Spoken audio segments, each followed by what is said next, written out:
Salut à tous et bienvenue sur Jab Life pour notre nouveau format box qu'on vous propose après tous nos formats MMA. C'est le début de l'aventure box parce que vous le savez, sur Jab Life, on va parler de MMA mais aussi de boxe qui est une de mes grandes passions. Et je suis ravi pour lancer ce format box qu'on va appeler Jab and Hook parce que on dérive tout de Jab et de Jab Life. Ce sera Jab and Hook et je suis ravi d'être avec mes deux compères de boxe. On va se retrouver très régulièrement. Il y aura aussi d'autres personnes, je vous laisse des petites surprises d'ici là, mais il y aura d'autres formats sur la boxe. On va même parler littérature parce que c'est un sport qui le mérite, avec beaucoup de contenu et de production littéraire. On aura d'autres formats, mais en tout cas, mes deux compères que vous verrez le plus avec moi pour débriefer les cartes, vous présenter les cartes ou faire des grands débats sur la boxe, que ce soit sur l'histoire ou sur le temps actuel, le temps moderne, eh ben, ce sera mes deux compères, Kabir et Dylan. Comment ça va, Kabir? Ça va super, merci. Un plaisir et un honneur de participer à l'aventure Jab Life avec un super format avec Dylan, avec qui ça fait plus d'1 an qu'on charbonne et puis c'est un kiff. Merci pour l'invitation. Avec grand plaisir. Je vous avais déjà reçu au RMC Fighter Club et tu le sais, c'est un grand kiff de parler de notre passion commune ensemble. Comment ça va, Dylan? Bah écoute, ça va, quel bonheur de se retrouver sur Jab Life, quel bonheur de bosser avec toi enfin. Et puis bon, bah Kabir, bah, il est là quoi, donc il faut bien le supporter quoi. Je déconne, mon Kabir. Non, un bonheur d'être sur Jab Life, de parler de boxe, c'est toujours un bonheur de toute façon de parler de boxe. C'est pour ça qu'on est là et c'est trop cool. Franchement, je suis très content de cette nouvelle aventure là. On est impatient, on piétine, Non, on est à bloc. on trépigne d'ailleurs. Bien joué Dylan, on trépigne. Complètement, et c'est un plaisir aussi. On va pas parler du bébé, hein, Dylan, ton plus beau maillot est de sortie, mais je sais que c'est... Qui était là. Bah, t'es à fond en ce moment, mais C'est samedi la finale de Coupe d'Europe, c'est bon, on n'en parle plus. Allez. on n'est pas encore sur SL Life. Hein. Pour l'instant, on reste sur Jab Life, mon Dylan, mais on va parler boxe. Et pour ce premier numéro, vous verrez, on va essayer de faire beaucoup de choses. On vous fera des tops, on vous fera des grandes questions sur la boxe, des grands parallèles avec l'histoire. On va essayer de s'amuser, pas être que dans le débrief et la preview, parce que c'est ce qui nous éclate aussi de parler de grandes questions autour de la boxe. Vous le savez, ils vous l'ont dit, Kabir le disait tout à l'heure. Si vous suivez Fight Minds, nos amis de Fight Minds, la chaîne de notre ami Chris Gainage, vous connaissez bien sûr Dylan et Kabir qui faisaient la boxe pour Fight Minds pendant plus d'1 an, les gars, je pense, ouais, un peu plus d'1 an. 1 an pile, je crois. On a fait vraiment 1 an pile poil au jour près, je crois. Hein. Ouais, avec C'était bien réglé, ouais. C'était bien réglé. Mais d'ailleurs, je fais un petit bisou à toute la team de Fight Minds. Je rappelle, malgré ce que les réseaux sociaux mettent en avant, que tout s'est bien passé entre tout le monde. Voilà, malgré les débats complètement cons, apparemment, sur notre vie, tout s'est bien passé entre tout le monde va bien. Voilà. Tout se passe bien en off, tout le monde s'aime. Voilà, c'est belle de business. Ouais. Exactement, de l'amour, du respect, vous savez, carrément beaucoup pour toute l'équipe de Fight Minds et Chris. Voilà. Et tout simplement, Fight Minds avait décidé d'arrêter la boxe, décision, et moi j'adore ce que faisait Kabir et Dylan pour Fight Minds, donc je me suis dit, quitte à lancer un format boxe sur Jab Life, autant aller chercher ces deux compères pour faire un trio, comme on a un trio avec Samir et Omar sur Jab Life, Octogone Podcast. Donc les gars, ce sera l'équipe habituelle, les titulaires, et puis de temps en temps, vous aurez des petits remplaçants pour des thèmes ou pour certains sujets. On va aussi, vous me connaissez, il y aura des focus sur la boxe japonaise, je vous préviens tout de suite. Il y aura des épisodes spéciaux. De temps en temps, il va y avoir de l'épisode spéciaux. Ce sera avec Kabir et Dylan de temps en temps. Ce sera aussi avec mon ami Azap Pipa, avec Philippe, je peux déjà vous l'annoncer, qui viendra avec moi parler de boxe japonaise parce que c'est une passion qu'on a en commun. Donc voilà, il y aura différents formats, mais chaque semaine, vous retrouverez des news de boxe et un format sur cette passion qui nous réunit. Donc ravi les gars, et puis on débute l'aventure avec du lourd quand même, poids lourd, et puis star française de la boxe, Tony Yoka. C'était le retour de Tony Yoka en France, les gars, c'était samedi soir à l'Adidas Arena à Paris. C'était son premier combat de retour en France depuis les 3 défaites consécutives. On sait que c'était le dernier combat du contrat avec Canal+, notamment. C'était donc face aux Russes. Face au Russe Arslan Yaliev, je voulais pas mal le prononcer, donc j'ai bien regardé mes notes. Victoire de Tony Yoka à la décision. Il y a pas mal de choses à dire. Déjà, globalement, les gars, qu'est-ce que vous avez pensé du combat de façon globale, aussi de l'attitude de Tony, qui était très attendu pour ce retour en France, bien sûr, même s'il y avait eu 2 victoires sur des petites cartes en Angleterre. Et qu'est-ce que vous avez pensé globalement de sa prestation et de son attitude à Tony Yoka? Alors, j'ai bien aimé le début. Je vais faire vraiment, là, je vais faire le con dans son canapé, tu vois. Sans rentrer pour l'instant dans l'analyse. J'ai bien aimé le début, je me dis, j'aime bien ce Yoka un peu plus lourd, même si effectivement il n'était pas beaucoup plus lourd que par rapport à son combat contre Takam, par exemple. Mais j'aime bien Sioka un peu plus lourd, un peu plus physique. Peut-être un peu plus impactant du coup dans ses coups et dans son avancée, dans sa prestation et dans son aura dans le ring. Je le trouvais plus imposant, plus important. C'était quand même un des défauts qu'on avait de Tony Yoka, c'est qu'il était peut-être pas assez physique pour les lourds pros. Là, on avait quelque chose d'intéressant. Je trouve que ça combinait bien. Son combo, il trouve un combo qui passe. Il en use et abuse. Il a raison.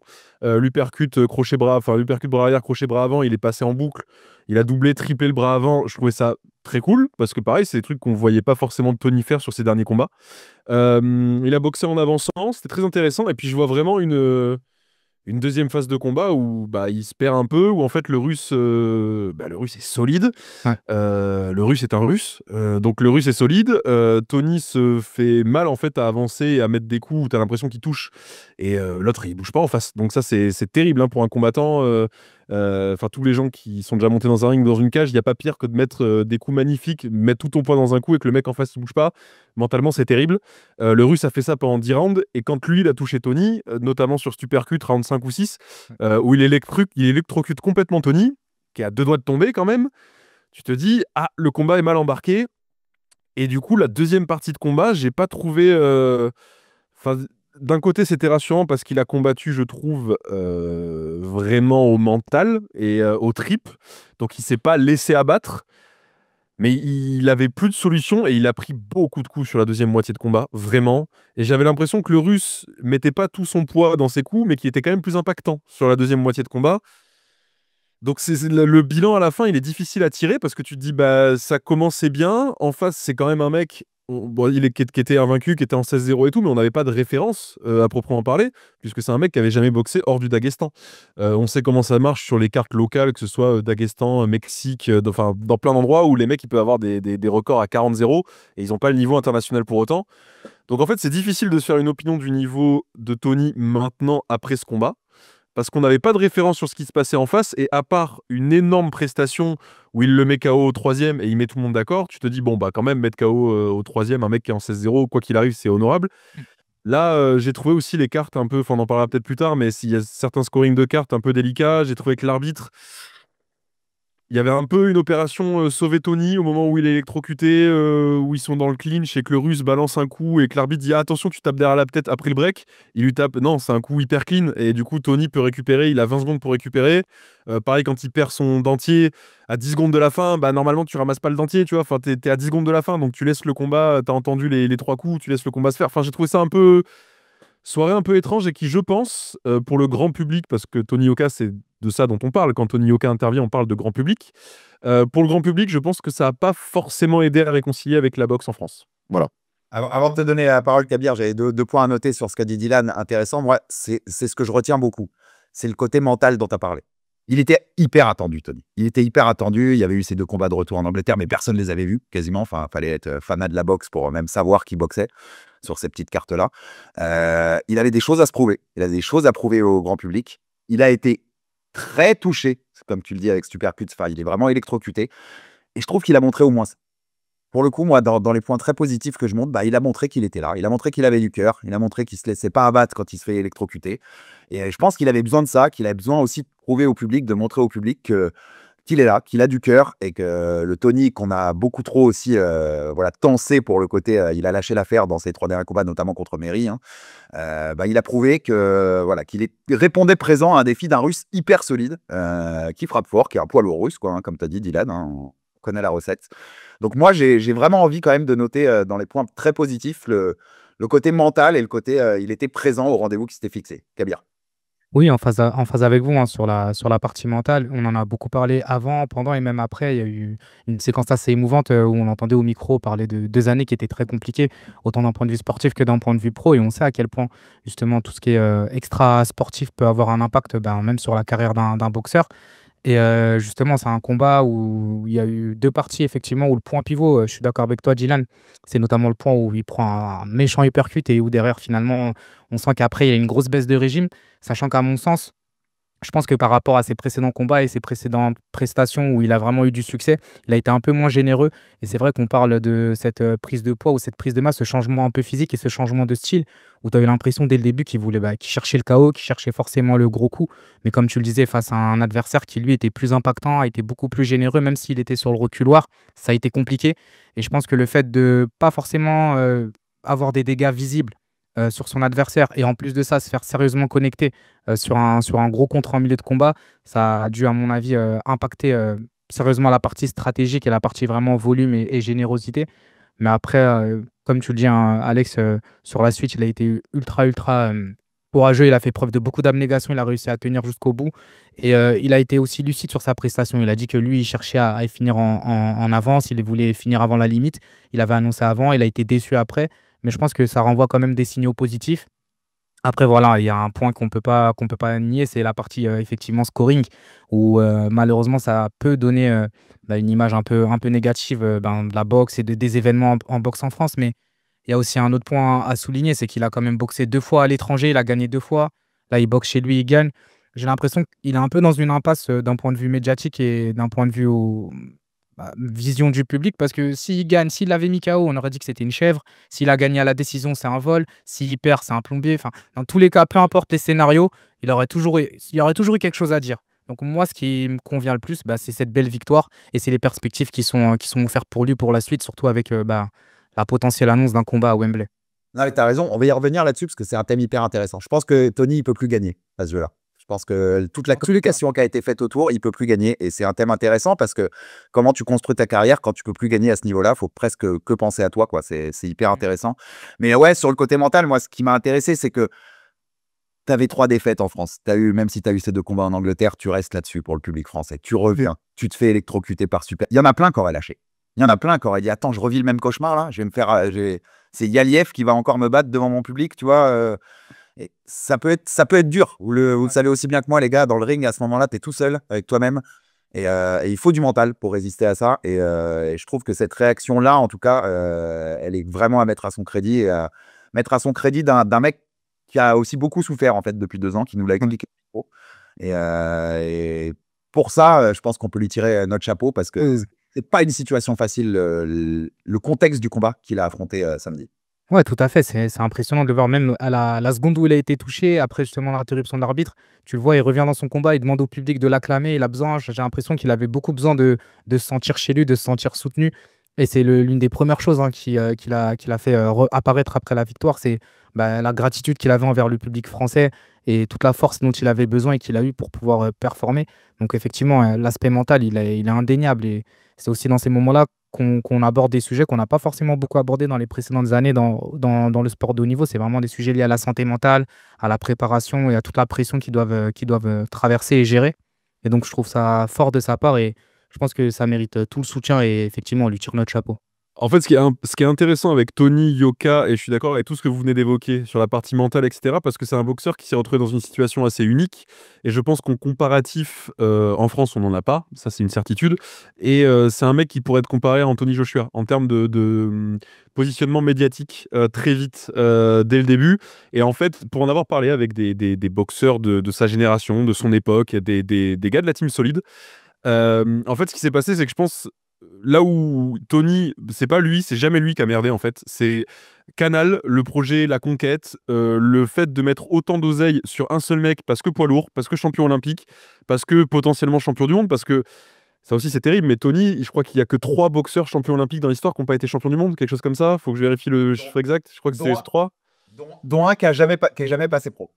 Dont un qui est jamais passé pro, exactement. Donc on est quand même dans quelque chose d'assez unique dans le mauvais sens du terme. Et encore une fois, moi, je suis pas sûr que ce soit de sa faute, puisque au lieu de se concentrer, Canal, sur cette génération-là de boxeurs qui avaient fait des résultats de dingue, donc je pense à Oumiya, Mbili, à Sissoko, enfin à tous ces mecs qui avaient chopé des médailles en 2016 à Rio, au lieu de se concentrer sur la team solide, ils ont tout mis, tout le budget et tout le marketing sur Tony Yoka, ce qui fait que Tony Yoka s'est retrouvé à être vraiment le mec qui portait la boxe française, la boxe en France. On rappelle à ceux qui regardent et qui connaissent pas plus que ça la boxe qu'on n'a jamais eu de champion du monde poids lourd en France. On a eu des Mormecs qui ont essayé, on a eu des Carpentiers qui ont essayé. On n'a jamais eu un champion du monde de boxe poids lourd en France. Donc Tony avait ce truc-là. On sait que la boxe poids lourd, c'est la catégorie reine, c'est celle qui fait parler. Il y avait déjà Joshua qui était là. Les gens commençaient justement à comparer. Les deux gars, ils font 2 mètres, ils sont beaux gosses, machin. Tout le monde commençait à le comparer à Joshua, à dire ouais, mais il se situe où Yoka par rapport à Joshua? Dès le début, il prend du pognon pour ses combats, ce qui est quand même rare dans le monde de la boxe. Hein. Il prend du pognon sur tous ses combats. Il est main event sur tous ses combats. Les cartes sont construites autour de lui, puisque de toute façon, la boxe sur Canal à ce moment-là n'existe plus. Hein. Il récupère le contrat de Yoka. La boxe à ce moment-là, elle n'existe plus sur le canal. Hein. Elle existe, oui, voilà. Hein. C'est Bein, c'est RMC, c'est machin. Après, il y a eu DAZN. La boxe sur canal aujourd'hui, elle n'existe que pour les combats de Yoka. Donc d'ailleurs, là, le fait qu'il se barre, enfin, que son contrat canal soit fini, je pense que c'est extrêmement bénéfique pour lui. Ça l'est beaucoup moins pour la boxe sur canal. Mais surtout, on se retrouve dans une situation où Tony, du coup, il est obligé de faire. Mais même pas du trash talk, mais t'es obligé, comme dans les interviews, je pense notamment à l'interview qu'il fait dans la voiture, où il explique, et ça c'est juste avant son combat contre Bacolé, donc c'est terrible, où il explique que Joshua il le prend, Wilder il le prend, Fury il le prend. Et Fury peut-être difficile, c'est l'époque, c'est juste après Wembley, c'est juste après Fury White. Donc c'est l'époque où Fury est encore à la retraite, donc de toute façon Fury il est à la retraite, mais de toute façon lui c'est le plus difficile. À l'époque il y avait ces trois-là, Usyk était moins cité, mais il y avait ces trois-là. Et donc il dit, Wilder je le prends tranquille, Joshua je le prends tranquille. Il perd contre Bacolé. En plus, il y a une des décisions, enfin les juges, c'est quand même catastrophique les cartes, mais bref, il perd contre Bacolé. Donc il y a les juges qui font ça, donc ça aide pas son image. Et il y a Thiozo, ça c'est pareil, donc ça c'est pas de la faute de Tony. Il y a Thiozo qui est sur Canal, qui est consultant Canal, qui est dithyrambique pendant 25 minutes avant le combat contre Bacolé aussi, et qui dit que Tony Yoka est meilleur de très loin, qui pourrait mettre Joshua, Wilder, Fury KO. Et donc le problème, c'est que autant Tony, il faut qu'il communique là-dessus, il faut qu'il se vende, ça fait partie du sport, ça fait partie c'est le jeu, sinon t'existes pas, surtout dans le monde moderne. Mais Thiozo, il est pas obligé de passer 25 minutes à dire que Tony c'est le meilleur du monde et qu'il va casser la gueule de tout le monde. On n'a pas laissé grandir Tony Yoka. Il a été champion du monde amateur, il a été champion du monde olympique. On l'a pas laissé grandir pour devenir un pro. On parle de boxe poids lourd. Le gap entre les amateurs et les pros chez les poids lourds, il est énorme parce que c'est plus le même sport du tout. Et donc, on l'a pas laissé devenir un champion en puissance. Ça a été une star du jour au lendemain. Et encore une fois, c'est comparable avec Joshua. Joshua, ça a marché. Tony, ça a pas marché, le pauvre. Et avec le recul, maintenant, on sait aussi qu'à l'époque, tout le monde disait que Bacolé, c'était un plombier. Quand il a perdu contre Bacolé, maintenant, on sait que Bacolé, c'est loin d'être un plombier. Il a perdu contre Takam. Takam, c'est pas un plombier. Il a perdu contre Merry. Merry, c'était pas un plombier non plus. Hein. C'est un champion du monde dans la catégorie inférieure. Je trouve que sa construction à Tony a été très étrange. Et les 2 derniers combats qu'il fait là en Angleterre, juste avant celui-là, il combat contre des mecs qui sont en négatif et tout.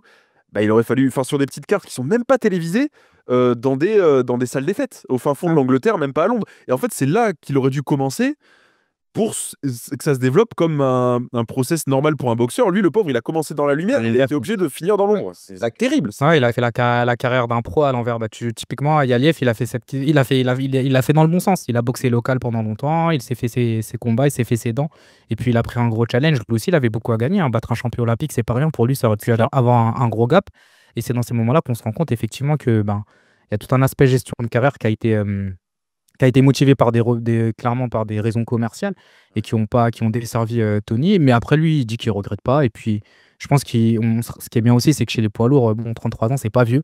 Déjà, même pour un boxeur, c'est pas si vieux que ça. Mais chez les poids lourds, ça lui laisse une belle marge. Et donc, je pense qu'on a énormément de belles perspectives, notamment avec la cession du contrat avec Canal et la signature côté britannique. Il y a de belles choses qui peuvent se faire. Donc, encore une fois, ce combat, effectivement, je pense qu'il y a beaucoup de gens qui sont restés sur leur faim. Il y en a beaucoup. Et encore une fois, quoi qu'il arrive, peu importe le résultat, peu importe ce qui se serait passé ce week-end, il y aurait eu des commentaires négatifs, il y aurait eu des haters, malheureusement. Et c'est dommage. Et c'est vrai que tu mettais en parallèle Joshua et Yoka. Il y a une différence que Souley qui est passé au RMC Fighter Club, un gros big up à Baba, à Charles et à Souley qui ont traité le sujet également. Et en fait, il expliquait que par contre, Joshua qui gagne ou qui perd, Wembley, c'est rempli. Tu vois. Ouais, puis il y a une grosse différence, Kabir, sur cette construction-là de carrière. Le 6e combat de pro de Anthony Joshua, c'est Matt Legg. Ouais. Batté en undercard de Froch contre Groves 2 à Wembley. Exactement. Et la tête d'affiche, c'est Froch contre Groves. Et toi, tu peux grandir tranquille avec ton 6 rounds, tout en étant quand même à Wembley et dans la lumière. Exactement. Nous, Tony, sur le 2e ou 3e combat, faudrait que je recheck. Il y a une WC Silver de Nordin Oubaali. Ouais. Et ben, c'est le co-main event. Ouais. Donc là, oui, la construction, elle s'est faite à l'envers. C'est ce que vous disiez les gars, c'est-à-dire qu'elle s'est faite à l'envers. Et que ces derniers combats en Angleterre, là, ça aurait dû être ses 2 premiers combats de carrière. Exactement. Dans une salle un peu plus obscure en France, problème, on n'avait personne. On n'avait pas l'équivalent de Froch Groves en France pour tenir, tu vois, la baraque de Yoka. J'adore Nordin, mais il pouvait pas tenir les cartes sur son seul nom. Moi, je vais être honnête, RMC, on était sur le dossier Tony Yoka sorti des jeux de Rio, comme Canal. C'est Canal qui a emporté la mise, c'est les enchères et c'est le jeu du business. Mais on aurait fait la même, les gars. Mais bien sûr, on aurait fait la même. Tu vois, avec toute connaissance de boxe que j'ai ou machin, des constructions de carrière, on aurait fait la même parce que c'est le mec qui pouvait relancer la boxe en France. Parce que ce sortait de Rio, Couple en Or, Estelle, tout ce que tu veux, tout le monde les avait kiffés. Il y avait tout pour écrire une histoire, et vous le savez très bien dans les médias de sport, le storytelling, c'est hyper important, de raconter une histoire. Et là, l'histoire à raconter, elle était belle. Donc, elle a été mal faite parce que la France aussi, c'est mal fait côté Canal, je trouve, et c'est mal fait parce que la boxe en France, elle était dans un état où tu pouvais pas faire autrement. Tu étais obligé de t'accrocher à la poule aux œufs d'or et d'espérer qu'il aille jusqu'au bout. Et après, il y a des trucs, tu vois, pour revenir sur ta phrase que tu dis dans la voiture. Il l'a dit, hein, mais je trouve ça salaud parfois. C'est-à-dire qu'il lâche une phrase dans une voiture et c'est une phrase qu'on lui ressort énormément. Je suis d'accord avec ça. Eh les gars, on en a dit des conneries des fois dans des voitures avec des tu vois. T'en as dit quelques-unes, ouais. En plus de ça, c'est un boxeur. C'est délire. Un boxeur, c'est un boxeur et t'as l'aspiration d'être un champion. Il y a pas longtemps, je vais pas trop citer les noms, mais il y a quelqu'un qui a demandé à un champion du monde, ouais, mais est-ce que tu penses que lui, il te battrait? Mais si t'es champion du monde, dans ta tête, déjà, tu pars du principe que personne te bat. Ou si t'as envie d'être champion du monde, tu dois être dans cette démarche-là. Bien sûr, il faut être humble, etc. L'humilité, ça fait partie, et le doute, ça fait partie de la progression pour tous les sportifs. Mais dans sa position-là, dans la position qu'on lui a mise, ça a du sens. Et même d'un point de vue marketing, il pouvait pas répondre, ben non, je pense qu'il me bat. Enfin, en tant qu'aspirant champion, tu peux pas dire ça. T'es obligé de te vendre, hein. T'es obligé de te vendre. Bien Et tu vois, c'est même pas à lui que j'en veux. Encore une fois, lui, il fait son taf en fait, et c'est même pas son taf, mais il fait la communication qu'il doit faire. C'est vraiment les Tiozo, et je pense à Tiozo, mais je pense à parce que vraiment, ça m'avait choqué parce que ça dure longtemps quand même. Tiozo, ce moment là en plateau avant le fight. Ça dure longtemps. Et en plus, moi, je pense que c'est pareil pour toi, Herbie. Toi, Kabir, t'es un peu plus jeune, donc peut-être un tout petit peu moins pour toi. Mais moi, la boxe, c'est Canal dans ma tête. Et donc, du coup, le retour de la boxe sur Canal avec Tony, ça me faisait du bien. Il y avait un truc de... Moi, j'aime bien Canal. Bah, je suis fan de rugby, enfin, personne ne l'apprend, mais du coup, moi, Canal, c'est chez moi, c'est mon petit concon, tu vois, c'est le week-end, voilà. Et la boxe sur Canal, moi, j'ai grandi avec la boxe sur Canal, donc je suis chez moi. Et du coup, je me disais, bah, on est revenu là, et en fait, tu te rends compte qu'ils ont tellement mis tout le budget sur Tony que du coup, c'est pas la boxe sur Canal, c'est la conquête de Tony Yoka vers le titre mondial sur Canal. Donc, c'est 2 trucs différents, et c'est ce que tu disais. En fait, c'est le storytelling, donc c'est une création originale Canal+. Enfin, c'est l'équivalent du Bureau des légendes, le truc, hein. C'est pas Tony Yoka. Et que du coup, t'as des mecs, des consultants, des journalistes, etc., qui passent une demi-heure à t'expliquer qu'il bat les meilleurs du monde. Les gars, il est en 10-0, enfin, ou 8-0, 9-0. Laissez-lui le temps de grandir, putain. Déjà, il a fait que des main events toute sa life. Il a re-rempli Roland Garros, ça c'est pareil. Le symbole était génial. Moi, j'adore l'idée, le parcours de Tony Yoka. Sauf que effectivement, ce truc-là, tout ce qu'il a vécu, Tony, ça doit arriver quand il est à 8, 9, 10, 0. Ça doit pas arriver quand il est en 0-0. C'est pas à ce moment-là que ça doit arriver. Et un point cool que tu soulignes avec Roland Garros, mais Tony, et ça pour en avoir parlé très souvent avec Souleymane Sissoko, Tony, il a la France chevillée au corps. Ouais, c'est de ça. Tony, il voulait boxer en France, il voulait ce contrat Canal, il voulait aller dans des salles comme Roland, il espérait relancer la boxe en France. Je pense qu'il espérait même via Canal, tu vois, qui était la chaîne de la boxe, et t'as raison. Tu sais, c'est l'époque même, ils ont passé le Fury Wilder 2 à cette époque-là. Moi, j'étais là en me disant, ce Canal va revenir en force sur la boxe. Exactement. Et je pense qu'il avait tout ça en tête, tu vois. Le coq sportif, c'est qu'un détail, mais enfin, Tony, là, il a ce truc-là. Il a ce truc de faire briller la boxe en France, et ça, moi, je lui en voudrais jamais, parce qu'il a tout essayé pour ça. C'est autour que ça a merdé. Alors lui, on a eu aussi des papiers, on a lu des choses, hein. Il s'est fait aussi engrainer par l'entourage, parfois, il n'a pas toujours été... Alors, on va dire le professionnel qu'il aurait dû être, mais c'est aussi un gamin à qui on a donné beaucoup d'argent très vite, garanti. C'est en sortie des jeux où tu étais un pur amateur. C'est compliqué ce basculement direct pour de telles sommes d'argent comme lui, il en a connu, pas comme les boxeurs qui progressent au fur et à mesure. Mais la plupart des erreurs, elles ont été autour. Elles ont été dans la construction et je reste persuadé, je pense pas que ce mec aurait pu être champion du monde. Je pense pas qu'il l'ait chez les pros, vu la génération qu'il y a au-dessus. C'est ce que j'allais dire, une mauvaise génération. Par contre, je pense qu'il pouvait faire bien mieux que ce qu'il nous a montré jusque-là. Ça, j'en suis intimement persuadé. Largement, largement. C'est un mec qui doit être tous les jours dans le top 10 The Ring Magazine Heavyweight. Tous les jours. Je suis désolé, il est pas moins bon. Sur le papier et techniquement. Et d'ailleurs, c'est ce que je me suis dit pendant tout le combat.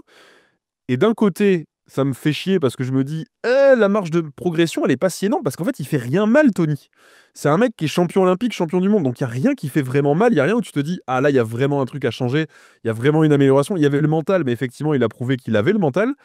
Du coup, il n'y a rien qui peut vraiment améliorer. Et tu dis, il est pas moins bon, je sais pas moi, qu'un effet à Jacques Bas. S'il est bien préparé, t'es pas sûr qu'il soit ridicule devant un Bacolé non plus. T'es pas sûr.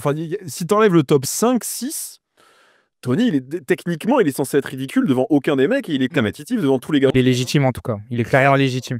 Dylan, il n'y en a pas 10 des jabs en poids lourd qui sont meilleurs que celui de Tony. Non, je suis d'accord. Alors, c'est d'accord avec toi. Donc il y avait de la place, donc il y avait moyen de faire mieux dans cette carrière, ça c'est sûr, et c'est là où je pense qu'on aura une frustration. Mais voilà, on a expliqué tout ce qui s'est passé. La carrière n'est pas finie, hein. Tu le disais, Kabir aussi, il a encore l'âge où on peut faire des choses chez les lourds. Mais ça va être intéressant de voir comment il se développe hors ce contrat de Canal qui était quand même, à la fin, qui était un boulet, je pense, pour Tony comme pour Canal en vrai. Et par contre, pour finir sur l'option Canal, Dylan, à mon avis, ils sont très vaccinés de la boxe là. C'est aucune info, hein, c'est un feeling. Je pense qu'il va falloir être du très très lourd pour qu'ils repartent sur la boxe Canal+. Ouais, je pense que c'est foutu là. Mais encore une fois, hein, t'aurais parié sur la team solide à l'époque. Bah, on voit Soulé, on voit. Bon, Soulé, il a boxé, c'était sur Canal il y a pas longtemps, mais on voit Soulé, on voit Christian, on voit Sofiane, on voit. Tu te dis, il y avait peut-être un truc à faire même sur l'organisation des cartes, parce qu'effectivement. Tony, c'était lui qui. Enfin voilà, c'est comme ça. Le mec, il fait 2 mètres, il est hyper beau gosse, il est champion olympique poids lourd. Évidemment que c'est sur lui que tu mets tes billes, évidemment que c'est lui qui doit porter la boxe en France. Et encore une fois, c'était pas la bonne décision, mais il n'y avait pas d'autres décisions. Enfin, c'est toujours pareil. Enfin, on n'aurait pas pris une décision forcément différente. Par contre, t'aurais parié sur des cartes plus équilibrées avec Tony en haut, tu mets Christian en co-main, Soulé, tu mets Sofiane, enfin, t'aurais fait grandir les gars comme ça. La boxe en France repartait de plus belle parce moi j'avais fait une belle carte 2023, je crois, décembre 2023 à Marseille. J'avais fait une super carte où t'avais Kevin Alessaggio, t'avais Bakary, t'avais Sofiane, t'avais Milan. Enfin, c'était un truc de fou. Il y a un vivier de boxe en France. C'est juste qu'il faut. Si tu les mets pas en avant, les gars, et que tu mets toutes tes pièces sur un cheval, bah en fait, si ton cheval à un moment donné il loupe une haie, bah t'es comme un con en fait. Et là c'est ce qui s'est passé, c'est que Tony malheureusement il a loupé la haie Bacolé, hein, une belle grosse haie quand même, mais il a loupé la haie Bacolé. Bah du coup derrière Canal leur contrat il vaut plus rien, ils ont l'impression de dépenser de l'argent dans le vide parce que du coup Tony il est surcritiqué, etc. Ça c'est pareil, les critiques du grand public, ouais mais il combat que des plombiers et tout. Oui bon bah écoute, on s'en fout, enfin je sais pas, c'est même pas important ça à prendre en considération, ça a dû toucher Tony parce que comme tu disais, lui il avait la France chevillée au corps et sa démarche elle est ultra noble et pour le coup je respecte énormément sa démarche. Tu peux pas dire oui il combat que des plombiers les gars, c'est son 5e combat pro, enfin foutez-lui la paix. Mais ça à la limite on s'en fout, Canal aurait dû s'en foutre, tout le monde aurait dû s'en foutre. Ça doit même pas être pris en considération ce que les gens disent sur les réseaux sociaux ou quoi dans ce contexte-là. Et Tony, on a dit des mots Bacolé. À partir du moment où les mecs appelaient Bacolé un plombier, J'ai une salade. et puis niveau d'opposition, les gars, pour ceux qui sont scotchés sur les réseaux sur ça, ça évolue en carrière. Dave Allen, qui a affronté Tony en début de carrière, il vient de prouver ce week-end que. il avait éclaté Johnny Fisher. Voilà, Exactement. Johnny Fisher, dont certains parlaient contre Moses Thomas. Enfin, tu vois, ça va vite aussi la boxe dans ce genre de choses. Donc, Surtout chez les lourds. Voilà. moi, je l'ai toujours répété sur ça. Le public a été vraiment trop dur avec lui là-dessus. Et c'est une construction de carrière à peu près normale. Hein. Jusqu'à Bacolé, c'est une construction de carrière à peu près normale en termes d'adversaire. C'est la lumière qui est mise sur lui qui est très spéciale. Mais la construction d'adversaire, elle est assez logique. Allez voir les 30 premiers adversaires de Deontay Wilder. Vous allez rigoler si vous ne connaissez pas ça. Bon, allez voir les 40 premiers. Hein, pas de... Jusqu'à Ortiz. Hein, jusqu'à Ortiz, je pense que c'est quand même... Et puis Ortiz Fury. Hein. C'est sans manquer de respect à Johan Duopa, par exemple. Mais... c'est quand même, voilà, Wilder, les Américains, ils savent faire en fait. On en revient au truc, c'est que la boxe en France, et ça, c'est un truc qui tous les trois, nous fait énormément de mal et nous touche beaucoup. La boxe en France, pardon, elle est à un niveau qui est catastrophique. Je parle du niveau médiatique, qui est catastrophique et qui fait qu'en fait, on sait pas faire, on sait plus faire. On sait plus faire. Les galas de boxe, oui, on a les talents et tout, mais même les galas de boxe, ils sont quand même. Enfin, beaucoup de galas qui devraient, quand tu es sur place ou même sur la production audiovisuelle, tu n'es quand même pas au niveau de ce que ça mériterait quand tu as les noms sur la carte. on remplira pas, tu disais tout à l'heure, on remplira pas un Wembley. Peu importe qui combat, on remplira pas. Wembley, c'est plus grand que le Stade de France. On remplira pas un Stade de France, peu importe qui tu mets sur la carte, si c'est des Français. Tu mets Tony Yoka, même si c'est pour un titre de champion du monde, on remplira pas le Stade de France. C'est comme ça. Donc la boxe, elle a un mauvais état en France. Donc malheureusement, ben, on a tout mis sur Tony en se disant il va sauver la boxe, il va faire un renouveau de la boxe. De la boxe, ça va être Cerdan, Carpentier. Enfin, tu vois, il y avait un espoir comme ça. Et le pauvre Tony, il s'est retrouvé aussi avec une pression énorme sur les épaules.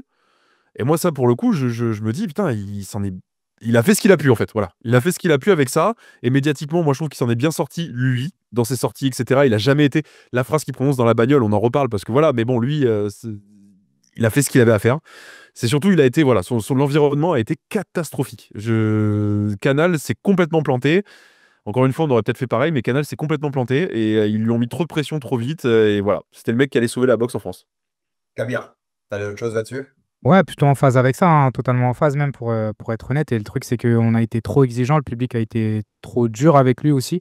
Et ouais, comme tu le disais, hein, tout l'écosystème finalement boxe française, enfin boxe anglaise en France, a mis des espoirs sur un jeune qui avait même pas 25 ans quand il a chopé la médaille. Donc il faut aussi rappeler ce point-là. Enfin, il y a plein d'éléments de contexte à rappeler. Et c'est aussi pour ça que aujourd'hui, je pense qu'on peut avoir quand même des signaux positifs après cette victoire et qu'on se dit qu'il y a quand même de belles choses qui peuvent arriver, quoique. Le seul point, entre guillemets, d'ombre, c'est que même s'il a cessé le contrat avec Canal, le fait d'être passé avec une promotion britannique, on en parlait aussi en off, ça peut aussi lui mettre des bourbiers, quoi. Enfin, on peut aussi l'utiliser, pas comme faire valoir, mais presque face à des boxeurs britanniques qu'on voudrait faire monter. Et t'en as des boxeurs britanniques. C'est ça le truc, en fait. On va ouvrir sur la suite. On va d'abord se pencher bien sûr sur le combat. Mais oui, cette situation de Tony, elle est compliquée parce que pour conclure sur ce dossier-là, on va ouvrir ce qu'on disait un peu tout à l'heure, mais Tony, il peut plus gagner là-dessus par rapport au public. Avec la façon dont s'est construit sa carrière, la façon dont le grand public l'a pris et a pris ses défaites, moi, je trouve que c'est devenu une équation insoluble pour lui. Bah ouais. Et tu sens qu'il le vit mal et c'est normal qu'il le vive mal. Comme on se disait, si mec qui gagne, il gagne par KO, on va dire que son adversaire était mauvais, il gagne à la décision, il n'est pas capable de finir, il perd, il est mauvais. Enfin, en gros, quand tu le dis, il y a aucun. Dans tous les cas, c'est une impasse. T'as une impression que c'est soit t'exploses Usyk, c'est bon, soit tout le reste, de toute façon, on trouvera un truc à dire. Ah, c'est là où tu te rends compte avec les réseaux, c'est sûr aussi que c'est très, très, très binaire, hein, finalement. C'est que soit t'es le GOAT, soit t'es un boulet ou un boucher. Soit t'es une chèvre, donc le GOAT. Ouais, Soit t'es une chèvre, soit t'es le GOAT, ouais, c'est c'est ça. ça. Après, il y a un truc, moi, qui me rassure chez les lourds, quand même, pour Tony. Là, on est dans la fabulation, là, dans ce que je veux dire, mais il y a un truc qui me rassure, c'est que, typiquement, avant que soit officialisé le combat entre Dubois et Usyk, donc quand on était encore sur Dubois-Parker, il y avait un éliminateur IBF avec Chisora dans la boucle. Donc moi, ce qui me rassure, c'est que chez les lourds, t'es toujours à 2 victoires d'une ceinture, en fait. Hein. C'est pareil pour Bacolé. Hein. Bacolé, il sortait d'un énorme KO. Le combat contre Ajagba, c'était un éliminator. Bon, finalement, c'était un match nul, donc voilà. Mais tu vois, typiquement, les fédés font tellement n'importe quoi que t'es jamais qu'à 2 victoires un peu sympas, voire même à une défaite par KO au deuxième round, apparemment, d'avoir un éliminator, tu vois. Et ça, pour le coup, ça fait partie des trucs qui me rassurent parce que Tony Yoka, qu'on le veuille ou non, même ses haters seront obligés de reconnaître ça, il a un nom. Il est champion du monde, champion olympique chez les lourds. Il a un nom. Surtout que sa rivalité légendaire, et je vais te laisser ouvrir sur la suite du coup, Herbie, mais sa rivalité avec Joe Joyce, bah du coup, il a un nom. Les Anglais le connaissent. Bon, les Ricains peut-être moins, mais bon, après, ils connaissent que ce qui se passe chez eux. Mais les Anglais le connaissent. Enfin, c'est un nom qui compte dans la boxe poids lourd, même si il sort d'une phase un peu compliquée. C'est un nom, et avec une occasion dont on va parler, peut-être de briller devant beaucoup de caméras, devant beaucoup de perdus du monde de la boxe, donc qui pourrait te permettre aussi, comme tu dis, chez les poids lourds, ça peut aller vite. Mais on va reparler, ce sera notre dernier thème. Avant le combat, mes dernières réflexions, et je rebondis sur ce que disait Kabir aussi sur l'état de la boxe en France. Quand tu vois Souleymane Sissoko, David Papo, qui sont quand même dans le top, dans une KT welter historique, et que personne ne leur donne l'heure. Je vais parler français, enfin, tu vois, en tout cas, c'est très rare, les gens qui parlent d'eux. Souleymane, ça devrait être une star. Ouais, mais clairement. Ça devrait être une star du sport. Avec la boxe qu'il a, le gamin qu'il est. Tu vois, ça. Qu'est-ce qui boxe bien en plus? Son caractère, son côté où il donne toujours aux jeunes de son quartier. Ça devrait être une star, ce gars-là. Et c'est aussi l'état de la boxe en France qui prouve. Et tu sais quoi, en vrai, quand tu réfléchis un peu à long terme, maintenant que Tony, la partie Canal est passée, Sur ça, bon courage à Bakary Samaké. Parce que c'est lui qui a d'une certaine manière le flambeau de ça, le flambeau de tenir la boxe grand public. En tout cas, quand il fight, on voit sur les réseaux que ça attire beaucoup de gens. Et en vrai, tu vas te la manger la pression à un moment. Parce que tu vas représenter, tu vois, ce truc-là. Et en France, on est dur quand tu butes sur la marche, comme tu disais, Kabir, sur la haie. On peut être dur pour ça. Donc, courage aussi à Bakary là-dessus. Parce qu'il est jeune, il peut avoir des défaites. La défaite, c'est surtout pas rédhibitoire en boxe. Ça te permet de grandir. C'est ça le truc en fait. Et si ça arrive, on sait comment le public français va réagir, les gars. Et c'est un gros problème, ça. La France, elle a un énorme problème avec la défaite, sauf que la boxe, c'est limite une chance sur deux de gagner ou de perdre. Donc en fait, la défaite, et je reprends les propos aussi de Baba qui a encore parlé, t'as très peu de boxeurs qui s'en sont sortis invaincus en boxe, finalement.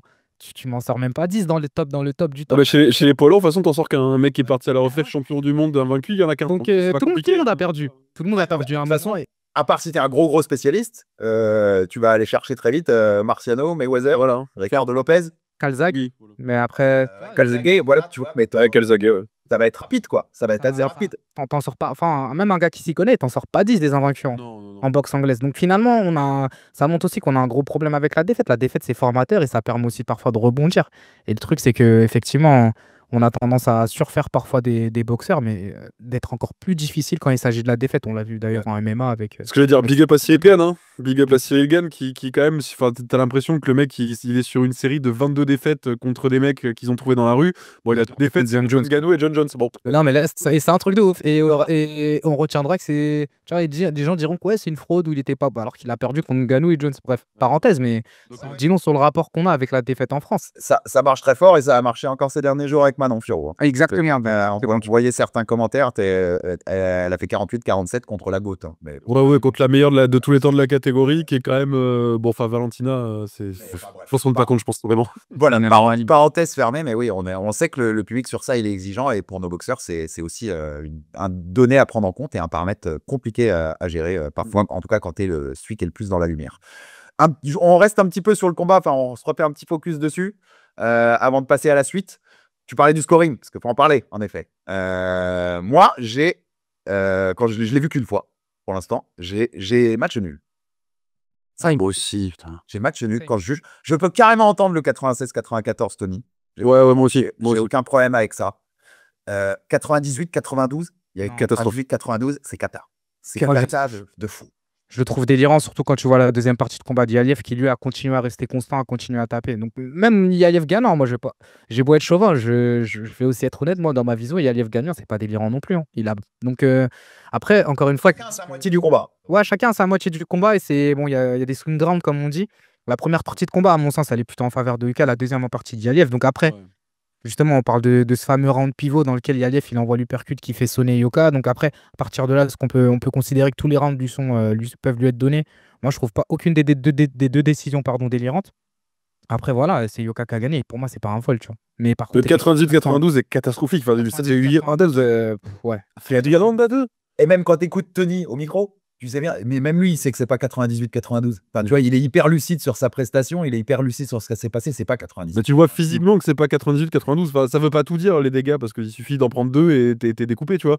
Mais tu le vois physiquement quand même que Tony, il a pas passé un bon moment pendant 10 rounds, enfin pendant 8 rounds, qu'il a pas surdominé. Ça, c'est pareil. Moi aussi, j'ai match nul. Je suis pas choqué 96-94 d'un côté comme de l'autre. Parce qu'il y a vraiment 2-3 rounds qui sont vraiment difficiles à scorer. Avec 2 rounds qui sont très très difficiles à scorer. Par contre, vraiment, il y a des moments, et moi je maintiens hein, l'arbitrage. Enfin, il y a vraiment eu 2 moments d'arbitrage maison quand même. Hein, parce qu'effectivement, il donne un coup derrière la tête, effectivement, Aliyev à un moment donné. Bon, sauf qu'après, sur le clinch suivant, pardon, il donne un coup qui est clean, qui est nickel, qui est dans la tempe de Tony. Il n'y a pas encore eu le break ni rien. Il se fait reprendre par l'arbitre, et ça dure 20 secondes en fait. Et il part dans les coins neutres. Et Tony, 30 secondes avant, il se faisait électrocuter par un uppercut. Donc là, il vient de récupérer. Alors, le timing est quand même malheureux. Encore une fois, je pense pas que ce soit fait sciemment, mais le timing est terrible, quoi. Parce que du coup, tu te dis, ah putain, les gars, ça m'a fait repenser. Alors, pareil, j'ouvre une parenthèse, mais que je referme très rapidement. En plus, je connais la personne qui était en bordering pour commenter, c'était un certain Kabir. Je sais pas si vous en avez déjà entendu parler. C'est le combat de kick de Benzakem ouais. au Grand Palais. Au Rambo. Voilà, Ouais. je suis désolé, c'est pareil. Ou à la fin, Lustig qui est MC de la soirée, qui annonce les cartes, qui est obligé de dire ah, on vous rappelle que c'est du kickboxing, donc les coups de pied comptent plus que les coups de poing. Il est obligé de dire ça avant même de lire les cartes, tellement il sait que c'est une saucisse sans nom. Et c'est pareil, c'était en France, du coup, au Grand Palais, c'était le Benzakem était combattant et promoteur. Du coup, tu vas te dire, ah les gars, c'est des moments Tony Yoka, Benzakem en kick et tout. Cyril Gann, hein, tous ces mecs-là, c'est des gars, on parle de grand public. On parle pas juste de féru de boxe où du coup, nous, on est dans notre canapé, on fait ouais, bon, c'est abusé, mais on s'en fout. Bon, C'est le jeu. c'est pas un vol, c'est le jeu, c'est comme ça. T'as jamais regardé enfin, le dernier combat de boxe que t'as regardé, c'était il y a 4 ans. Tu tombes sur ça, tu fais bah, c'est bizarre ce qui se passe là quand même. Enfin, tu vois, et ça, j'aime pas. J'aime pas l'image que ça renvoie de la boxe. Je trouve que quand on a des combats comme ça qui sont vus par du très grand public, je trouve que c'est très important d'être parfait. Voilà, d'être parfait. Mmh. Je Non, te je suis d'accord je te avec suis toi. assez là-dessus. Pour focus sur le combat en lui-même, qu'est-ce que vous avez aimé sur cette première partie? On l'a dit, la première partie de combat, elle va quand même, nettement à l'avantage de Tony. Moi, je disais déjà son jab, hein, qui a toujours été efficace et qu'il a encore, su faire fructifier. Il boxait bien en combinaison. Ouais. Quand il met ses combinaisons, eh ben, ça marche. Ça marche, Ouais, c'est un bon boxeur, Tony Yoka. Quand il arrive à l'intérieur pour faire ses combinaisons, bah, ça marche. Bah, ça marche parce qu'il a la technique pour le faire. Ça joue, ça touche. Et moi, j'ai bien aimé sa première partie de combat là-dessus. Alors, il y avait un peu trop, je sais plus lequel de vous deux citait tout à l'heure, à la recherche encore du coup dur. Ouais. Il y a 2 ou 3 séquences où il envoie un grand coup en se disant si ça touche, je peux le mettre. Il t'a envie de lui dire travaille, continue de travailler parce que ça marche. Ça marche, Ouais, c'est ça. c'est Après, bien ce que tu fais. Mais bon, on peut entendre aussi l'envie, tu vois, l'envie de claquer le gros KO et d'avoir son highlight et de mettre le gros coup. Mais cette première partie, elle m'a plu, les gars. ouais, franchement, il y avait des signaux très positifs. Et tu le disais, ce travail en combinaison, ce uppercut crochet qui passait bien, la pression aussi qu'il met, parce que finalement, quand tu regardes même dans la physionomie, dans la manière de gérer le ring sur les premières reprises, tu vois un Yaliev qui est souvent dos sur les cordes et qui prend pas mal de coups, qui prend le bouillon et qui a du mal à ressortir. Mais par contre, tu vois que en termes de défense, il est beaucoup moins mobile que d'habitude, Yoka. Et donc, c'est étrange parce qu'il a pas, même s'il a changé un peu de physique, il n'a pas pris beaucoup plus de poids. Et effectivement, il était beaucoup plus assis sur ses frappes. Il avançait plutôt en bloc et il essayait vraiment de frapper dur. Et c'est vrai qu'il y a quelques séquences, je pense, notamment à des séquences où il jette un peu pour envoyer un crochet un peu en mode gazelle punch. Tu dis que là, tu vois qu'il cherche le gros coup.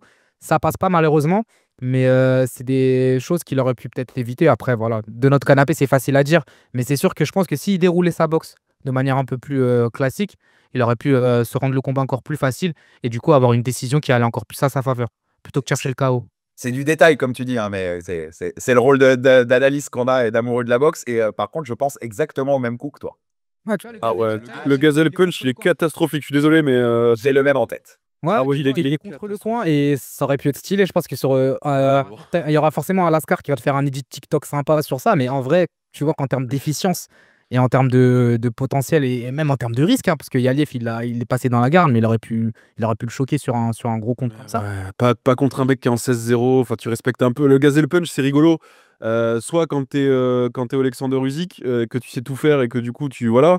Soit quand t'es en amateur, ou Frazier. t'es en sparring ou que t'es Geoffrazier, voilà. Mais que tu fais pas des gazelle punch, pas quand tu fais 2 mètres déjà. Bon, bref, ça c'est un autre sujet. On va pas rentrer dans l'analyse technique pure et dure, on va pas faire les. Voilà.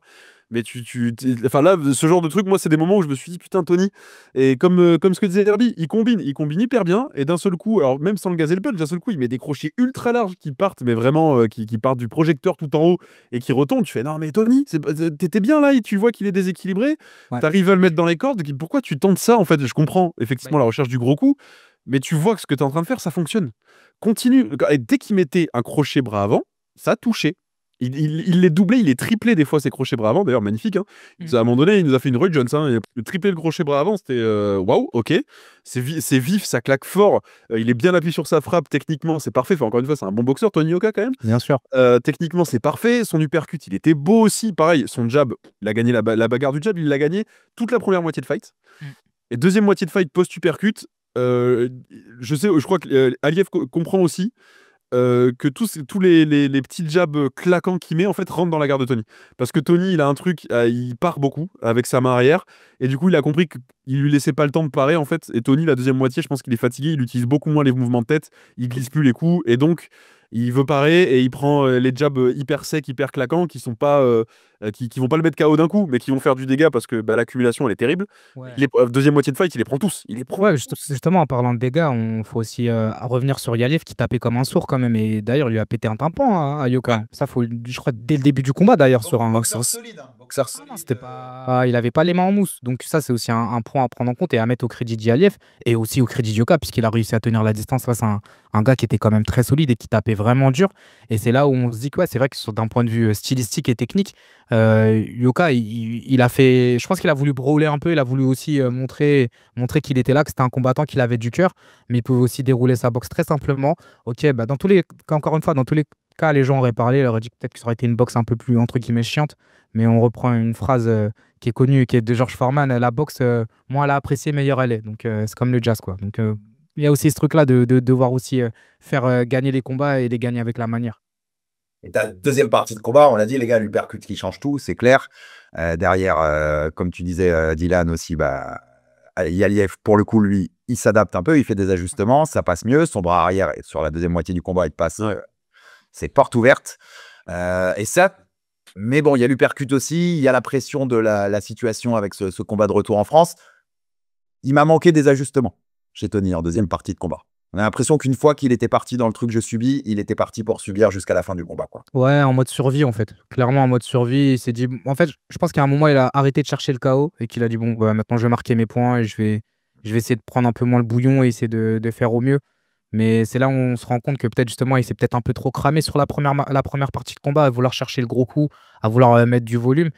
Et en fait, beaucoup moins de générosité sur la deuxième partie de combat. Et c'est aussi pour ça que je peux comprendre tous les gens qui voient Yaliev gagnant avec des arguments qui sont clairement solides et qui sont légitimes, bien sûr. Bah parce que plus constant, quoi. Yaliev, en fait, c'est vrai que De bout en voilà, en fait, c'est ça. Et du coup, bah, c'est toujours pareil, c'est le scoring du round par round et tout. Si tu prends le combat au total, bah, le coup le plus impactant, c'est Yaliev qui le met de tout le fight, puisqu'on en a parlé 40 fois de supercut, c'est vraiment celui qu'on retient. Tony, il en a mis quelques-uns, des vrais coups significatifs qui étaient canons, mais Yaliev, menton en adamantium, le mec, jamais il chancelle. Alors que bah, Tony, il prend ce supercut qui est quand même visuellement où tu vois Tony qui chancelle, où tu te dis, justement, moi je maintiens, s'il n'y a pas ce petit quoi qu'avec l'arbitre derrière, je pense que voilà, si l'arbitre laisse pas Tony rentrer dans le clinch et qu'il laisse Yaliev justement se dépatouiller du clinch, je pense que derrière, à mon avis, Tony, ça va être compliqué. L'impression globale du fight, et à la fin, moi, ce que je me suis dit, je sais qu'on est en France, je sais qu'ils vont lever la main de Tony, j'avais pas de doute sur ça. Par contre, tu te dis, l'impression vraiment global sans analyse round par round, bah, Yaliev, il a été constant. Comme disait Herbie, bah, il s'est adapté. Et ça, c'est quand même un sacré bon point. Voilà. Il s'est adapté. Il a été. Enfin, Yaliev, moi, il m'a impressionné pour le coup, parce qu'encore une fois, on n'avait pas de référence hein, sur ce mec. Et par contre, ça, choix aussi d'un point de vue purement promoteur, le choix d'Yaliev, il est particulier parce que tu prends un mec, c'est un peu un bourbier, il est en 16-0 dans le classement BoxRec, je crois qu'il était à peu près au même niveau que Tony. Donc tu dis, tu peux vendre au grand public. Non, mais c'est un mec qui est classé comme lui, sauf que le grand public, Yaliev, il en a rien à foutre, il a jamais entendu parler de ce mec. C'est ce qu'on disait tout à l'heure. Tony, de toute façon, il perd quoi qu'il arrive à ce jeu. Donc je me dis, quitte à balancer un mec que personne connaît, est-ce que tu balances pas un mec qui redonne confiance en Tony, qui est peut-être un peu plus accessible, qui n'est pas un Russe qui vient du fin fond du Daghestan, et donc qui est en 16-0, 13 KO, et dont tu n'as pas trop le pédigré, tu sais pas trop si finalement c'est pas un bourbier, tu vois. Est-ce qu'il n'a pas envoyé un peu au charbon son promoteur aussi? Non, mais on en revient à ce qu'on dit beaucoup depuis le début, les gars. Il est perdant sur tous les niveaux. Tu disais, Kabir, il le met KO au premier round. Vous avez pris un Russe inconnu, personne n'avait des refs, c'est normal qu'il le mette KO. Il le boxe pendant 10 rounds avec une belle boxe. Comme c'est très grand public, tu le disais tout à l'heure, Dylan, Tony Yoka, les gens vont pas voir la belle boxe. Hein. Ouais, ils vont juste voir, il a pas mis KO un Russe inconnu. T'es perdant. T'es perdant quoi qu'il arrive. C'est terrible, mais avec la vision qu'en a le public aujourd'hui, t'es perdant et c'est dur pour lui pour le coup. Ouais. La suite, parce que c'est ce qui nous intéresse aussi, on va se tourner vers l'oracle, Dylan. L'oracle, l'homme qui annonce depuis longtemps ce qui va se passer, à savoir une possible revanche de la finale olympique. On était à Rio en 2016, vous vous souvenez, 7 médailles d'or olympique pour Tony, victoire sur Joe Joyce, finale, le Britannique, qui lui a fait sa carrière du côté de la Grande-Bretagne en pro chez Frank Warren. Et donc Tony a annoncé qu'ils étaient en négociation pour faire ce combat, cette revanche des Jeux Olympiques, qui va beaucoup intéresser le public anglais, qui a beaucoup, on va le dire direct, crié au vol à l'époque. Ah ouais. Et pensait que Joe Joyce devait être champion olympique, donc ça va beaucoup les intéresser. Cerise sur le gâteau, la négociation serait pour le 19 juillet à Wembley, dans la sous-carte de Alexander Usyk contre Daniel Dubois pour le titre incontesté à 4 ceintures des poids lourds. C'est cool, les gars. Je te dis là, je te donne la parole en premier, puisque c'est toi qui, depuis longtemps, tu milites pour cette possibilité. Donc, ce serait sous Frank Warren, avec sous l'égide de Frank Warren, le promoteur britannique. C'est très cool, les gars, parce qu'il y a un storytelling, parce qu'il y a une vraie histoire à raconter, parce que c'est Wembley que tu vas avoir les yeux de la boxe sur toi pour un championnat du monde unifié poids lourd en fin de carte. Tu es sur la carte d'Usyk, le meilleur poids lourd de sa génération. Dubois, le poids lourd qui compte aujourd'hui en Grande-Bretagne post-Fury. C'est très, très, très cool s'il peut signer ça. Et en vrai, c'est pas quelque chose qu'au sorti des défaites contre Bakole Takam et Mary, on n'aurait pas parié tout notre oseille sur le fait que ça puisse se faire, ça. Et je trouve ça hyper cool pour Tony qu'on puisse avoir ce combat-là en Angleterre. Dylan. En fait, effectivement, on en parlait il y a longtemps, on en parlait au début de Fightman, je crois, où on se disait qu'est-ce qu'on fait maintenant de Tony Yoka au moment où justement, on en parlait au moment où Joe Joyce a commencé à perdre, parce qu'il y a pas si longtemps que ça. Je rappelle quand même, à toute fin utile, que notamment après le fight de Tottenham Fury Shizora, Joe Joyce il est dans le top 3. À l'époque, il y a plus Joshua est plus dans le mix, Wilder est plus dans le mix. Bon, Shizora évidemment, voilà. Mais il y avait Fury, il y avait Usyk et il y avait Joe Joyce. D'ailleurs, il y a ce face-off à 3 dans le ring après. Il y avait vraiment un côté, il y a 3 mecs. Alors, Joe Joyce, il sort d'une énorme victoire contre Parker à l'époque, sur un KO monumental sur Joseph Parker. Donc on se dit, bon, Joe Joyce qui a battu Dubois, enfin, il y avait vraiment Joe Joyce boxe dégueulasse à regarder, il y a 1 milliard de défauts, mais ça fonctionne. Donc il y avait vraiment, le mec est sympathique, il est rigolo en interview parce qu'il est un peu à l'arrache et tout. Donc il y avait un phénomène Joe Joyce. Après, Joe Joyce, il commence à perdre. Bon, voilà, c'est comme ça, parce qu'il est vieillissant, parce que machin. C'est Gilles Jang en face aussi. Voilà, il perd contre Gilles Jang 2 fois. Et puis parce que bon, il était pas, voilà, bon, on a vu que c'était un écran de fumée quand même, Joe Joyce, à ce moment-là, qu'on s'est tous peut-être un peu emballés un peu vite. Et quand tu te dis, en fait, il y a 2 mecs aujourd'hui chez les poids lourds qui ont un nom, qui sont sur une série de défaites, qui n'ont pas le niveau pour être champion du monde, qui pourront plus jamais être champion du monde. Encore une fois, t'es jamais à l'abri, mais bon, voilà. Est-ce qu'on ferait pas un combat de Joe Joyce Yoka? Parce qu'effectivement, les Anglais ils vont être tellement contents que Joe Joyce ait sa revanche dans le ring. Ils ont tellement gueulé après la finale de 2016. C'est le moment. Tony, il a un truc à prouver en disant non, c'était pas un vol. Je vais lui recasser la gueule pour vous rappeler que je lui ai cassé la gueule. C'est un combat de relance. C'est un combat pour moi qui se faisait en main event de la Wembley Arena. La Wembley Arena, contrairement au nom Wembley, c'est tout petit, la Wembley Arena. Vraiment, c'est minuscule. Il y a des toutes petites cartes à la Wembley Arena. Moi, j'en ai vu quelques-unes qui étaient très cool. C'est comme le theater du Madison Square Garden. Voilà, c'est ça. C'était le petit théâtre à côté. C'est tout petit, vraiment, il y a 500 places. C'est une salle qui est mythique. Il y a eu des combats de dingue à la Wembley Arena. C'est pas l'ancienne Wembley Arena. C'est pas celle de l'époque de Marvin Hagler et compagnie. C'est une autre Wembley qui est attenante au stade, qui est juste à côté du stade et qui est toute petite. Il y a des toutes petites cartes, il y a des combats locaux, régionaux avec des mecs qui sont en 3-12. Enfin voilà. Et donc, tu remplis facilement. C'est un contrat que tu vends aisément à DAZN. Et on s'est dit, c'est quand même le truc qu'il faut faire. Il y avait le contrat Canal. On apprend que Tony a signé avec Queensberry, donc chez Frank Warren, post-combat Canal. Là, on se dit, là, quand même, le combat de Joe Joyce, ils sont dans la même écurie, le combat, il signe tout seul. On n'avait plus de nouvelles depuis. Joe Joyce, entre-temps, il a eu le temps de perdre, de gagner, de perdre, de gagner. Il a eu le temps de se faire éclater par Shizora. Il a eu le temps de gagner un combat de façon extrêmement poussive. Voilà. Donc, on sait que Joe Joyce, il est quand même vraiment sur la fin. Il est pas loin des 40 piges.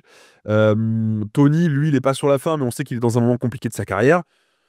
Franchement, alors on n'espérait pas sur une carte aussi prestigieuse, parce que ça c'est pareil, je l'évoque, mais du coup c'est Riyadh Season. Donc quand tu commences à mettre un pied dans les cartes Riyadh Season, ça peut être très très bon pour toi si jamais tu fais des grosses prestats. Donc Tony, ça peut être le moment pour lui de rebondir très fort. Tu mets KO Joe Joyce, même si c'est plus le même Joe Joyce, il y a quand même cette image de Joe Joyce, le Juggernaut, son menton en acier, même si depuis il en a pris des KO malheureusement. Tu te dis, c'est le moment quand même, c'est un combat qui se vend tout seul niveau storytelling, c'est un combat qui, moi, sportivement, m'intrigue. Voilà, je suis intrigué par ce combat parce que c'est une différence de style qui est marrante à regarder, et puis c'est sur une carte phénoménale. Pour Tony, ça peut être le début d'une nouvelle aventure, en fait. Ça peut être le vrai début de sa deuxième partie de carrière. Kabir, j'ai donné la parole, il y a un rebond possible qui est incroyable. En plus, pour son premier vrai choc avec Frank Warren, finalement, tu te retrouves avec le plus gros combat de ta carrière, parce qu'il n'y a pas eu de storytelling comme ça autour de Ilabo à avoir affronté Bakole, un storytelling aussi puissant que celui qu'il y aura pour une revanche olympique à Wembley, il n'y a pas eu. Mm. Tu as moyen, comme tu dis, carte Riyadh Season, ou si tu plais à la Turquie, ça peut t'ouvrir des portes. Il y a moyen d'un rebond absolument phénoménal. Et moi, si Tony nous écoute, j'ai un message à lui dire. Hein. Mais va me le détruire à Wembley, elle serait magnifique. Devant 80 000 Britanniques persuadés que tu les as volés aux Jeux Olympiques, tu viens le détruire à Wembley. Moi, ma Mia, j'aurais un sourire extraordinaire devant mon écran ou dans le stade si on se fait un petit triple, les gars. Ah, nous, on aura le maillot de l'équipe de France au premier rang où on a fait une presse. Ouais, t'inquiète, on sera là. Mais vous voyez, il y a tellement un beau rebond à faire, Kabir, je te redonne la parole. Ça peut être super beau pour toi. Ouais, je suis totalement en phase. Mais en fait, c'est typiquement le bon storytelling du chemin de la rédemption, finalement. Tu vois, tu te dis que là, toutes les étoiles s'alignent d'un point de vue contractuel, sportif, managérial. Il y a tout qui s'aligne pour qu'il puisse rebondir et avancer. On rappelle, hein, effectivement, finalement, il est sur 2 défaites consécutives, Joyce. Donc, a priori, ça pourrait passer d'un point de vue sportif. Il est sur la fin, vraiment sur la pente descendante. Yoka, il a fait un combat, on en a discuté en long et en large, mais je pense qu'il a toutes les armes pour pouvoir le vaincre et le faire avec la manière. Donc, il pourrait nous mettre la clim à Wembley. Mais comme tu l'as dit, hein, le fait qu'il soit à la Riyadh Season, on rappelle, en Turquie, c'est quand même... il a un gros love pour les poids lourds et c'est pour ça aussi qu'il peut pas mal booster cette catégorie et globalement tous les boxeurs qui sont là-bas. Là, ça lui donne tous les éléments pour pouvoir continuer et faire une deuxième partie de carrière franchement nickel. Sachant que, en plus, comme tu le dis, hein, les poids lourds à 2 combats près, 2 victoires près, ça peut aller super vite. On parlait de Bacolé qui était un plombier quand il a affronté Yoka, qui s'est retrouvé au tout devant de la scène il y a quelques mois, alors qu'il y a un an, peut-être qu'il y avait la majorité des gens qui ne le connaissaient pas. On sait que Usyk, là, il lui reste encore peut-être 2 fights. Donc finalement, le top 5 qui est effectivement, d'un point de vue sportif, à mon sens, à ce jour inatteignable, ou en tout cas très compliqué à atteindre, il risque de bouger parce qu'on a tout en haut les champions qui sont un peu vieillissants et ceux qui ne boxent pas vraiment. Et puis en bas, il y a les jeunes, il y a les Kabayel, il y a les Ajakba qui ont boxé récemment, il y a Bakolé qui monte. Donc, voilà, en gros, il y a de la place finalement, il y a de la place. Et je pense que Joyce, ça pourrait être, même si c'est un step qui peut être assez élevé, si ça passe, ça peut vraiment être une belle remontada et ça lui permettra finalement de pouvoir faire une deuxième partie de carrière vraiment nickel d'un point de vue sportif. Et loin du public français. Et Ouais. c'est important parce qu'il est signé chez Queensberry. Il n'y a plus un fight en France. Hein. Enfin, vraiment, Que des Britanniques. plus un fight en France. Il va combattre que contre des Britanniques là-bas. Hein. Là, il fout plus les pieds en France pour un combat, Tony. Hein. Du coup, et encore une fois, c'est dommage, mais c'est la meilleure chose qui puisse lui arriver parce que c'est ce qui lui a porté préjudice sur sa première moitié de carrière. Donc, ce que tu retiens, c'est qu'il faut faire différemment pour pas rencontrer les mêmes épreuves. Franchement, pour moi, c'est le combat parfait. Et encore une fois, ça fait 1 an qu'on l'annonce avec Kabir, qu'on dit il faut Joe Joyce, Tony Yoka, parce que c'est le combat de rebond absolu. Alors, en plus, à l'époque, il n'y avait pas la Riyadh Season. Si c'est sur une carte de la Riyadh Season et si c'est à Wembley, non, mais là, c'est let's go. Enfin, je veux dire, Tony, c'est tout droit. Et je suis entièrement d'accord avec Kabir. Il y a la place sportivement. Pour moi, aujourd'hui, Tony Yoka, il est meilleur que Joe Joyce. Aujourd'hui. Ouais, en face. Il y a quand même dans un monde où Tony arrive top 15 ou top 10 mondial sous Frank Warren, il va y avoir des PLS chez Canal, les gars. Parce que si jamais ça arrive, les mecs vont exploser. Clairement. Mais il y a un potentiel et en tout cas, c'est un combat rebond qui peut te propulser assez vite, assez haut en fait. Tu vois, donc si tu le prends bien, que tu rapportes cette victoire, que tu plais à Turquie, vous l'avez dit, hein, c'est des catégories très rapides pour monter. Très rapides. Si tu affrontes les bons adversaires, que tu fais les bons résultats, c'est très rapide pour Chisora, il a mis KO Joe Joyce. Et c'est pour ça qu'aujourd'hui, il est dans la discussion pour un IBF Eliminator. Voilà, je veux dire, l'exemple, il est parfait, puisqu'en plus, on parle de Joe Joyce. Voilà. Et je vais vous taquiner, les gars. Qui c'est qui l'a gagné la finale olympique? Moi, je suis chauvin. Hein, donc... je dirais Yoka, mais c'est vrai que c'est discutable. Mais j'aurais dit Yoka quand même. Je l'ai revu en plus à l'occasion il y a quelques mois. Mais non, c'est justement quand je vais la bien parce que si Tony nous regarde, il va me casser la gueule après. Donc ah ouais. Pas dire moi. De toute façon, le 19, il va gagner. J'ai jamais vu ce combat, moi. Voilà. Ouais. Le 19, il va gagner. C'est ce qu'on garde en tête. Voilà. Ouais. Moi, j'ai un souvenir. Je l'ai jamais revu. Okay. Je l'ai vu qu'une fois au moment des Jeux et j'ai souvenir de me dire à la fin, le cœur il penchait Tony de fou de toute façon, et de me dire à la fin bon courage pour juger ça. Ouais, pareil. En fait, c'est tellement difficile et du coup, je suis pas dans le vol par contre, vraiment pas. Maintenant, tu me dis que Joe Joyce y gagne, je tombe pas de ma chaise. En fait, c'est ça le problème avec ces fights là, c'est que déjà on gueule au vol pour tout et pour rien maintenant, mais c'est surtout que bon. Allez, l'amateur c'est un délire. L'amateur c'est difficile, c'est très délire. Mais bon, en tout cas, si jamais ça se fait cette revanche à Wembley, on aura l'occasion, les gars, de faire une belle preview de ça ou de parler de combat et puis de se repencher sur la finale olympique, tu vois, de revoir clairement ensemble. Ça deviendra intéressant. Vous avez d'autres remarques sur Tony? On va boucler cette émission. Je pense qu'elle était assez complète et dense sur ce qui s'est passé samedi à Paris. Et ne pas confondre pour le grand public qui suit moins la boxe. Yaliev, ce n'est pas Mourad Aliev. Mourad Aliev, qui est aujourd'hui le numéro 1 des poids lourds français au classement mondial, et va disputer très bientôt un championnat d'Europe EBU. Donc plein de force à Mourad, qui était aux Jeux Olympiques à Tokyo. Vous vous souvenez peut-être de lui pour sa protestation. Il ne voulait pas quitter le ring après une décision à son encontre en quart de finale. Et lui, il va faire un championnat EBU. Donc c'est Aliev, c'est pas Yaliev. Et c'est un gros espoir pour le coup pour la boxe en France. Ouais, Ça, très belle, qui très lui belle, fait qui fait sa carrière vraiment tranquillement, Voilà, qui fait ses très belle clips au gars, il boxe, il boxe beaucoup en Allemagne, Ouais. essentiellement d'ailleurs. promoteur. Ouais. Donc franchement, ouais, un nom à suivre, clairement. Ouais. Pareil, tu vois, carrière qui se construit dans l'ombre. Tu es allé en Allemagne, personne ne te connaît là-bas. En France, on n'a pas trop donné l'heure à cause de ça. Tu as pu faire tes 10, 12 premiers combats assez tranquilles, sans trop de lumière. Maintenant, tu vas arriver à des échéances plus hautes. On a eu le temps de faire cette expérience-là aussi, quoi. C'est ça qui est cool. On a fait le tour, les gars. C'était un bon premier Jabanouk. Bah, juste force à Tony s'il nous écoute, hein, je pense pas qu'il ait que ça à foutre, mais juste on est critique parce que nous c'est notre taf d'être à le cul posé dans notre chaise et d'émettre des critiques et des analyses, mais force à Tony parce que vraiment il s'est retrouvé dans une position délicate et encore une fois moi je pense vraiment pas qu'il est merdé du tout, nulle part. T'as le droit de perdre des combats en boxe, t'as le droit de perdre des combats tout court, t'as le droit de perdre des matchs dans le sport, enfin je veux dire ça n'existe pas de faire un parcours parfait.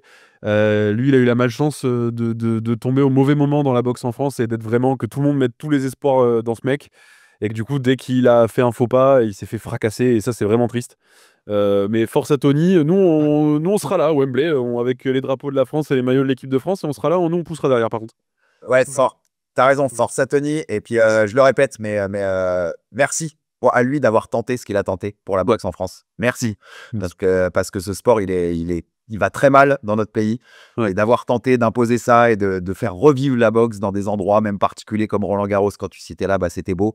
Et on aurait tellement tous kiffé si on avait pu avoir un champion du monde poids lourd qui aurait fait sa carrière en France, tu vois, qui aurait fait sa carrière en France et qui aurait grandi comme ça. Donc moi, je lui tirerai toujours mon chapeau sur ce qu'il a tenté et sur cette volonté de faire exister ce sport en France, les gars. Que du love. Bon, on se retrouve vite pour de nouvelles aventures boxe. Je préviens déjà, les gars, mais moi, j'ai envie que tout le monde nous connaisse aussi dans notre passion de la boxe. Donc très, très vite, on va vous faire notre top 10 de nos boxeurs actuels, notre pound for pound à nous. On va pouvoir s'écharper pendant de longues minutes. Vous savez très bien qui est numéro 1 maintenant pour moi et je décidais que ça ne bougerait plus tant qu'il bouge. Mais les 10 c'est des japonais, on le sait Alex, on a compris. Faut pas gueuler, ça. Il y a 2-3 de nos auditeurs qui sont pas prêts au fait que Kenshiro soit devant Canelo. Mais bon, ça va être un débat pour un autre jour, les gars. C'est réel ce que je viens de dire. C'est réel. Moi je suis d'accord avec ça, bref on en parlera effectivement. Mais voilà, pour mieux nous découvrir aussi et voir qui on est derrière toutes les analyses qu'on va vous proposer sur Jab Life, je trouve que c'est cool de le faire assez vite. Je pense que ce soit la semaine prochaine ou celle d'après, on va sûrement revenir avec ce top 10, les gars, de nos boxeurs actuels. Et puis il y aura plein d'actu, il y a beaucoup de boxe qui se passe dans les mois à venir, donc on va encore vous régaler avec tout ça. Tu parlais de Japon, mais il y a un petit Nakatani Nishida, non, au début de mois là. Ouais, c'est l'opéro ça, hein. Ouais, pour l'instant, c'est le plus beau combat de la carrière de Nakatani. Très sexy ça, hein. Oh man, unification, gros combat au Japon, Nishida, c'est pas de la blague, je pense. Ah non. On en parlera dans Jab Life parce que vous me connaissez de toute façon, on va parler de la boxe au Japon jusqu'au bout. La propagande continue, messieurs. Merci les gars, merci Kabir. Merci beaucoup. Merci Dylan. Ciao. On se retrouve très vite sur Jab Life pour un nouveau Jab and Hook. On va vous faire vivre la boxe sur cette chaîne et j'espère que vous allez apprécier parce que c'est notre cœur qui va vous parler. Vive la boxe, vive les sports de combat les gars. À très vite sur Jab Life. Ciao. Ciao.